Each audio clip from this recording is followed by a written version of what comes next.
Okay, so here's the M8, and it's super solid. When you hold it in your hands, you really do feel like it's a solid unit. It's dense. It's nothing rattles or anything. The switches are pretty nice to touch. I swapped them out, and this is the other cool thing about it, is that you could probably, well, don't do that with your with your hands, but you could replace these switches that you can see. So in the future, if one of your switches fails for some reason, even though they're supposed to be rated for like 50,000 clicks or something, you could just swap them out. They're super cheap. The keycaps, you see, these are yellow. These are custom as well. You could also remove them. Also, don't do that. Okay, so you could swap these. These are hot swappable. So you have a port here, and then you can just pop them in like that. Again, don't do this with your fingers, because you might break them. I've done a lot of mechanical keyboard stuff, so I know kind of how to do it. And yeah, the keycaps you can change as well. You can customize them. You can buy like aftermarket stuff.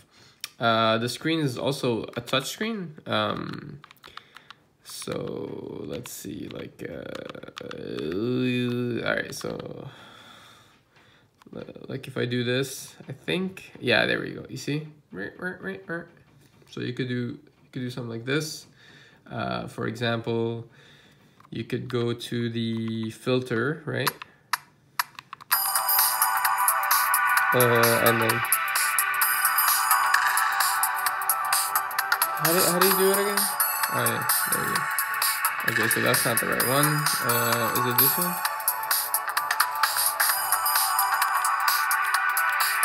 How do you do it again? Ah, there it is.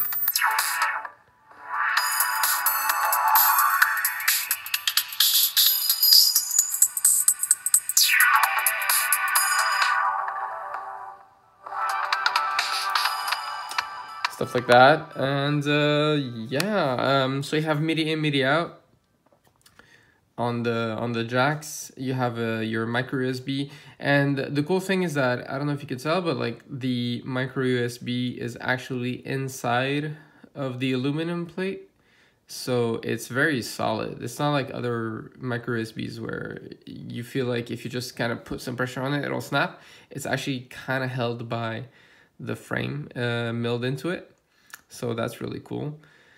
Same with the audio in, audio out. So you have audio in, you can sample stereo.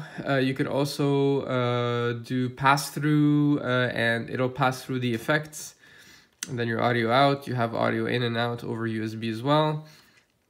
And then the MIDI in and out, 3.5 millimeter. I think there is a way you could swap the type A and type B, maybe in the software, I think. MIDI settings, I don't remember. Maybe not. I don't remember. But yeah, it's, and then you have your micro USB over here. Honestly, it's really just well done. Like there's no faults. I can't find any faults with it. What it is what it is, and it's perfect the way it is. And yeah, I really don't see any problem with it. This is PCB, just so you know. So this plate is actually the PCB. The electronics are soldered onto this, as well as the teensy.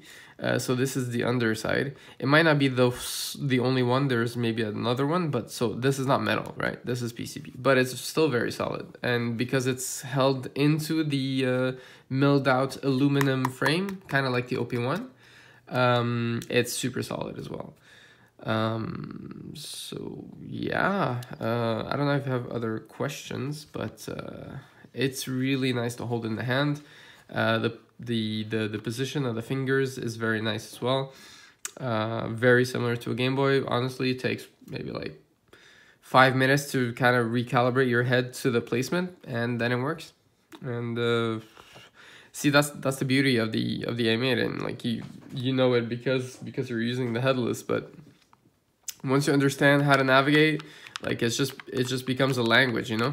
You don't even think about it. It's just instinctive. You think it and it just happens on the screen.